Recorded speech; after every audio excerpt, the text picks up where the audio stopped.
नमस्कार, मी अक्षता. आपण पाहत आहात मुंबई आउटलुक. गेल्या 4 दिवसांपासून महाराष्ट्राला एका प्रकरणानं हादरवून सोडलंय. या प्रकरणामुळं महाराष्ट्रातील अनेक मंत्र्यांची नावं आता समोर आलेली आहेत. हे प्रकरण आहे कॅप्टन अशोक खरात या भोंदू बाबाचं प्रकरण. आणि या प्रकरणात सर्वाधिक चर्चा आतापर्यंत ज्या नावाची झाली आहे ते म्हणजे रुपाली चाकणकर यांच्या नावाची. हो, या त्याच महिला आयोगाच्या अध्यक्षा रुपाली चाकणकर आहेत, ज्या महिलांसाठी अनेक वेळा समोर येतात, त्यांच्यासाठी वेगवेगळ्या माध्यमातून ते आवाज उठवत असतात. मात्र त्यांचं हे प्रकरण आता समोर आलेलं आहे. आपल्यासोबत या प्रकरणावर चर्चा करण्यासाठी आज राष्ट्रवादी काँग्रेसच्या नेत्या रुपालीताई ठोंबरे आहेत. ताई, नमस्कार. नमस्कार ताई. ताई, आपण या प्रकरणाशी संबंधित काल एक पत्रकार परिषद घेतली होती आणि रुपाली चाकणकर यांच्यावरती अनेक गंभीर असे आरोप लावले होते. रुपाली चाकणकर यांचं इतकं महत्वाचं पद आहे, त्या अध्यक्ष आहेत महिला आयोगाच्या, आणि त्या एका भोंदूबाबाचे पाय काय धुतात, त्यांची सेवा काय करतात, अगदी त्यांच्या मोठे भक्त असल्यासारखं त्या एकंदरीत वागतात, असे त्यांचे अनेक फोटो आले. ताई, काय म्हणाल? एक लक्षात घ्या, 2 दिवसापासून नाशिक मधल्या बोंडूबाबा कॅप्टन खरात हम्म. याच्या विरुद्ध एका महिलेने तक्रार केली की त्यांनी पूजेमधलं समाधान देऊन हम्म. तिला मुलीचं औषध देऊन तिच्यावर लैंगिक अत्याचार आणि बलात्कार करण्यात आला. त्यांना हम्म. अटक करण्यात आली. त्यावेळी राज्याचं प्रमुख पद असलेल्या, संवैधानिक पद असलेल्या आमच्या राज्य महिला आयोगाच्या अध्यक्षा रुपाली हम्म. चाकणकर यांनी त्या पीडिताला आधार देणं, तो तपासाच्या माध्यमातून त्या आरोपीच्या मुसक्या आवळणं, या हम्म. गोष्टी अभिप्रेत होत्या. परंतु हम्म. आम्ही त्याच्यात माहिती घेतली असता वर्षापूर्वी नाशिक मधल्या एका खबरदार पुढारी पत्रकाराने त्या भोंदूबाबाचा पर्दाफाश केला होता. त्यावेळी खुद्द दस्तूर रुपाली चाकणकर यांनी, ज्या महिला आयोगाच्या अध्यक्ष आहेत, त्यांनी हम्म. त्यांच्या लेटर हेडवर त्या पत्रकाराला धमकी देऊन माफी मागायला लावली. एक हम्म. लक्षात घ्या, रुपाली चाकणकरचे त्या बंधुबाबासोबत पूर्वीपासून संबंध असू द्या, छत्री धरू द्या, पाय पुसू द्या, हम्म. परंतु संविधानिक पदावर गेल्यावर त्यांना जर असा काही कुठल्या लोकल मीडियातनं भांडाफोड झाला होता तर त्यांनी त्याच्यावर कारवाई करणं गरजेचं होतं. हम्म. जेणेकरून वर्षापूर्वी जर कारवाई झाली असती, 19/3/2025 रोजीचा विषय आहे, तर हम्म. आज या महिला बळी पडल्या नसत्या, हम्म. त्यांच्यावर अन्याय झाला नसता. आणि त्याच्याही पुढे जाऊन सांगते की या बंधू बाबाच्या ट्रस्टवर या स्वतः आहेत आणि हम्म. त्यांच्या नावाखाली अध्यक्ष राज्य महिला आयोग लिहिलेले. कारण की हम्म. राज्य महिला आयोग महाराष्ट्रातील भगिनींना विश्वास, आधार आणि एक सुरक्षा हो. वाटते. आणि हम्म. तीच सुरक्षा पाहून अनेक लोक त्यांच्या बंधुबाबाच्या इथं आपल्याला जाताना दिसलेली आहेत. परंतु याचा एकच अर्थ होतो की या अध्यक्षांनी त्या बंधुबाबाला अभय दिलं की तू जाऊन तिथे तू जा तिथे महिला ते बुवा तुझ्यावर अन्याय करो, अत्याचार करो, त्या गुन्ह्याकडनं संविधानिक पद आहे, काम करण्याची शैली आहे ना, हम्म. त्यालाच आक्षेप आहे. हम्म. त्यामुळे संविधानिक पदावर बसून यांना बेकायदेशीर कृत्याला पाठिंबा देता येणार नाही. ताई, मी असं म्हणतेय की राज्याचं इतकं महिला अध्यक्षपद त्यांच्याकडे आहे, महिला आयोगाचं, आणि आता महिलांनी विश्वास नक्की ठेवायचा कुणाकडे, आणि आपल्या प्रश्नांची दखल कोण घेईल, याकडे महिला कशा बघतील आता? म्हणूनच आम्ही लक्षात घ्या की राज्यातील महिलांनी विश्वास ठेवावा, त्यांना हम्म. सुरक्षित वाटावं. म्हणून हम्म. सरकारने तातडीने महिला आयोग अध्यक्षांचा राजीनामा घेतला पाहिजे. त्यांनी हम्म. जे काही बेकायदेशीर कृत्य केलेलं आहे, जी काही हम्म. मदत केलेली आहे, त्या गुन्ह्यामध्ये त्यांना आरोपी केलं पाहिजे. आणि हम्म. महायुती सरकारने महाराष्ट्रातल्या माता भगिनींना आश्वासित केलं पाहिजे. तर या अगोदर सुद्धा वैष्णवी हगवणे प्रकरण असेल, संपदा मुंडे प्रकरण असेल, या प्रकरणावरती देखील तुम्ही भाष्य केलं होतं की या प्रकरणाची चौकशी ज्या पद्धतीनं व्हायला पाहिजे होती, किंवा महिला आयोगाचा या सगळ्यामध्ये जो रोल होता तो व्यवस्थितपणे त्यांनी निभावला नाही, हा देखील आरोप तुम्ही केलाय. लक्षात घ्या, वैष्णवी हगवणे असू द्या, भिसे प्रकरण असू हम्म. द्या, संपदा मुंडे प्रकरण असू द्या, जेव्हा हम्म. या महिलांच्या घटना घडल्या, महिला आयोग म्हणून त्यांचं तिथं जाणं, तपास हा फक्त तपास अधिकारी सांगू शकतो, परंतु हम्म, संविधानिक पदावर बसून यांनी त्या पीडिताचं चरित्र हनन केलं. जो काही हम्म, तपास आहे तो तपास अधिकारी मेहरबान कोर्टासमोर सांगतो, परंतु यांना कर्तव्याची जाणीव नाही, कायद्याची माहिती नाही. या हम्म, सातत्याने जी पीडित महिला आहे तिचं चारित्र्य हनन करणं, हीच कशी हम्म, चुकीची आहे हे मीडिया समोर हम्म, सांगणे, हे हम्म, ते हम्म. राज्य महिला आयोगाला अभिप्रेत नाही. परंतु आता त्यांचा राजीनामा प्रांत अध्यक्ष सुनीलजी तटकरे साहेबांना होऊ शकला नाही. महायुतीने त्यांना तातडीने पदमुक्त करणं गरजेचं आहे. त्याच्याशिवाय याचा तपास पारदर्शक कायदेशीर होऊ शकत नाही.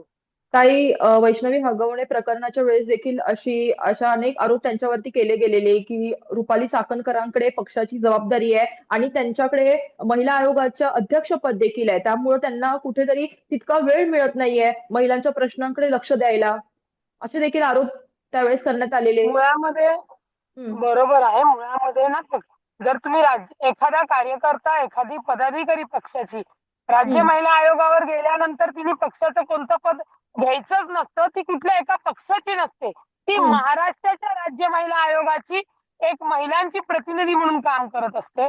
परंतु हम्म, मला वाटतं अशाच भोंदूबाबाकडनं त्यांनी ते त्यांचं पद, हे काही नेते मंडळी आहेत त्यांना तिथे नेऊन टिकवून ठेवलेलं आपल्याला दिसतंय आणि त्याचा हम्म, परिणाम आपण भोगतोय की हम्म, त्यांच्याकडे राज्य महिला आयोगाचं पद, त्यांच्याकडे परत पक्षातलं इंटरनल पद. त्याच्यामुळे पीडित महिलेला ती कुठल्याही जाती धर्माची पक्षाची असो या न्याय देऊ शकल्या नाहीत.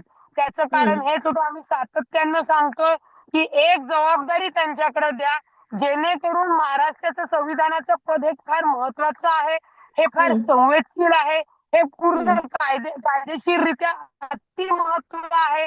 परंतु त्यांना त्यांच्या त्या हट्टापायी, त्यांच्या या सगळ्या या गोष्टीपायी अतोनात महाराष्ट्राच्या महिलांचं नुकसान झालेलं दिसत आहे आणि आता या स्टेजला आलेले की त्यांना त्या पदावरनं बडतर्फ हम्म. केल्याशिवाय महाराष्ट्रातील माता भगिनी, बंधू भगिनी शांत बसणार नाहीत.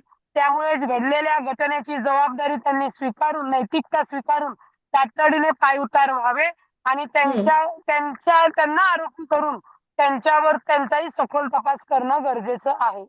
ताई, तुम्ही अशोक खरात प्रकरणात आता त्यांच्या राजीनाम्याची सातत्यानं मागणी करताय, त्यासोबतच तुम्ही राज्याच्या उपमुख्यमंत्री सुनेत्राताई पवार यांच्याकडे देखील एक निवेदन देणार आहात, त्या संदर्भात काय सांगाल? लक्षात घ्या, राष्ट्रीय अध्यक्ष माननीय सुनेत्राताई आणि राज्याच्या पहिल्या उपमुख्यमंत्री हम्म, आहेत. त्याच्यामुळे निश्चितच राज्य महिला आयोगाच्या तक्रारी गेलेल्या आहेत. हम्म, भोंदूबाबाचं प्रकरण त्यांच्यापर्यंत पोहोचवणार आहोत आणि तसेच राज्याच्या उपमुख्यमंत्री सोबत राज्याचे मुख्यमंत्री माननीय देवेंद्र फडणवीस साहेबांकडे सुद्धा राजीनाम्याची, महिला आयोगांच्या राजीनाम्याची बडतर्फ करण्याची मागणी केलेली आहे. राज्याचे दुसरे उपमुख्यमंत्री एकनाथजी शिंदे साहेब त्यांच्याकडेही करण्यात आलेली आहे.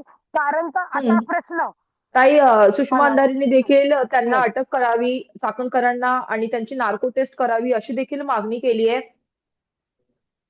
आणि तुम्ही काही वेळापूर्वीच हा तसे दावा देखील एव्हिडन्स केला आहेत ना, होता. तसं तुम्ही दावा देखील केला होता की त्या सध्या गायब आहेत, चाकणकर.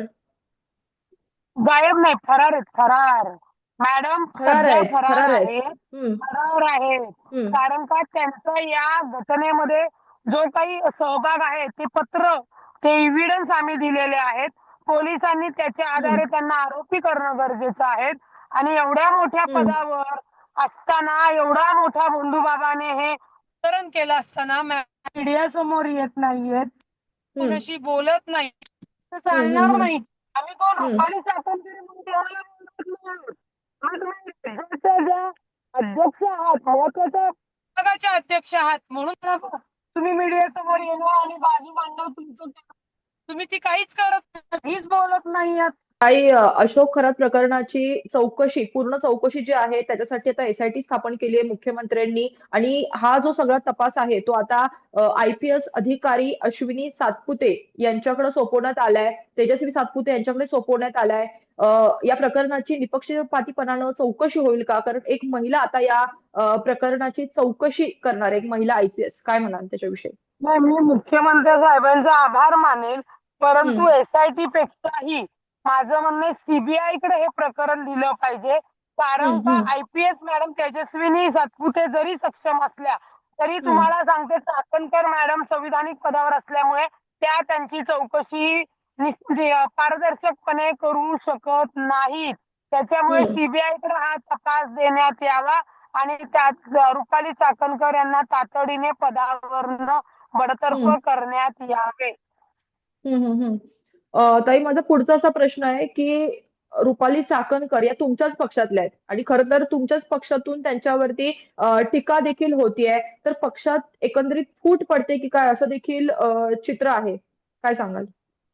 नाही, एक लक्षात घ्या. हो, आम्ही एका पक्षात आहोत. आम्ही एका हम्म पक्षात काम करत आहोत. मग मला हम्म सांगा, जर एका पक्षात काम करत असताना कुणी खून केला, बलात्कार केला, मग त्याची बाजू घ्यायची का? त्याची बाजू घेणार आहात का? जर एका पक्षामध्ये, एका घरामधले, एका हम्म समाजामधल्या एखाद्या काही व्यक्तींनी जर बेकायदेशीर कृत्य केलं, स्वतःच्या जबाबदाऱ्या न जाणून घेता गुन्हा केला, तर त्याची हम्म बाजू घेण्याचा संबंध येतो कुठे? आणि पुन्हा हम्म सांगते, त्यांना माननीय अजितदादांनी राज्य महिला आयोगाचं महत्वाचं पद दिलेलं आहे. त्यांनी त्या पदाची जबाबदारी अत्यंत जबाबदारीने पूर्ण करणं गरजेचं होतं. आणि त्या हम्म जर चुकल्या आणि तिथे हम्म मी रुपाली पाटील माझ्या एका पक्षातली आहे म्हणून जर शांत बसले, तर मला समाज करणार आहे का? मला अंतर्मन माफ करणार आहे का? मी रुपाली पाटील ठोंबरे म्हणून, एक स्त्री म्हणून, राजकारणात काम करणारी महिला म्हणून मी हम्म आवाज उठवत आहे. मी हम्म जर त्यांची बाजू घेतली तर हम्म लक्षात घ्या, मरलेल्या आईचं दूध पिऊन टाकावं आपण, असं मला स्वतःला वाटेल. हम्म त्याच्यामुळे कुठल्याही संविधानिक पदावर बसलेल्या व्यक्तीने गुन्हे केल्यानंतर त्या एका हम्म पक्षात आहेत म्हणून बाजू घेण्याचा प्रश्नच उद्भवत नाही. मीच हम्म. नाही, पक्षातले कुणीही ती बाजू घेऊ शकत नाही. ताई, तुम्ही राष्ट्रवादी पक्षात आहात, सत्तेत आहात, कारण की सरकार महायुतीचं आहे आणि तुम्ही दर दिवशी एक वेगळे आरोप लावताय. यामुळे असं वाटत नाही का तुम्हाला की सरकारची बदनामी होतीये, सरकारची अब्रू वेशीवर टांगली जातीये या सगळ्या प्रकरणामुळे? मी आरोप करत नाहीये, मी पुराव्यानिशी सोशल मीडियाच्या माध्यमातून म्हणणं मांडते. आणि हम्म आमच्या सरकारमध्ये आमच्या सरकारची बदनामी होण्याचा प्रश्नच उद्भवत नाही. आमच्या हम्म सरकारने बोंधू बाबाला बेड्या ठोकल्या आहेत. आमच्या हम्म सरकारला, आमच्या मुख्यमंत्री साहेबांना, आमच्या उपमुख्यमंत्री साहेबांना आम्ही सांगतोय की हम्म अशा पक्षाची बदनामी होतीये. अशा व्यक्तीमुळे जे महत्वाच्या पदावर चाकणकर असल्यामुळे आपल्या महायुतीची बदनामी होतीये. ती बदनामी थांबवण्यासाठी, महाराष्ट्रातील माता भगिनींना आश्वस्त करण्यासाठी, भिवू नका हे सांगण्यासाठीच ही कारवाई केली गेली पाहिजे आणि आमचं हम्म सरकार ही कारवाई करत आहे. हे लक्षात घ्या. हम्म हम्म. ताई, बदनामी माझा कशाला म्हणतात? हम्म हम्म बदनामी कशाला म्हणतात तो? त्यांनी छत्री धरली, त्यांनी त्या हम्म बंधुबाबाचे पाय हे केलेत, त्यांनी त्या हम्म बंधुबाबाच्या पायावर नतमस्तक झालेले आहेत. याला हम्म बदनामी म्हणतात. हम्म त्यांच्यामुळे उलट पक्षाची बदनामी झालीये. त्यांच्यामुळे उलट महायुती सरकारची बदनामी झालेली आहे. आमच्यामुळे हम्म होत नाहीये. आम्ही फक्त हम्म जे काही त्यांनी केलेलं कृत्य आहे ते पुराव्यासह, पुन्हा ऐका, पुराव्यासह हम्म सोशल मीडियावर मांडलेलं आहे की हम्म. पोलिसांनी कुठल्या दबावाला बळी न पडता. अ, ताई, धन्यवाद. आपण आमच्याशी बातचीत केली ह्या अशोक खरात प्रकरणावरती. माझा एक शेवटचा प्रश्न असा एक राहील की पुढे तुमची भूमिका या प्रकरणामध्ये काय असणार आहे? नाही, माझी पुढे भूमिका हीच राहणार आहे. संविधानिक हम्म पदावर आलेल्या व्यक्तींनी, तिथल्या लोकांनी महाराष्ट्राच्या जनतेसाठी, लोकांसाठी हम्म कायदेशीर पद्धतीनेच काम करणे, महिलांना आश्वासित करणे आणि हम्म अशा गुन्हेगारीच्या लोकांना कायद्याने वेळीच खेचणे. हम्म त्याच्याशिवाय आपल्या राज्यातील महिला सुरक्षित राहू शकत नाही. त्यांना हम्म सरकारवर विश्वास बसू शकत नाही. त्यामुळे हम्म विकृत आपल्याला पदोपदी भेटतील. त्या हम्म आपल्याला विकृत भेटल्यानंतर त्यांच्या मुसक्या आवळणं हे आपलं काम आहे आणि ते प्रत्येक राज्यातील, प्रत्येक महायुतीतील मंत्र्यांनी, हम्म. कार्यकर्त्यांनी, पदाधिकाऱ्यांनी करणं गरजेचं आहे. ताई, धन्यवाद. आपण आम्हाला इतका वेळ दिलात आणि अशोक खरात प्रकरणावरती आपण पुढे देखील आम्हाला अशाच अपडेट्स आणि माहिती द्याल यापेक्षा धन्यवाद.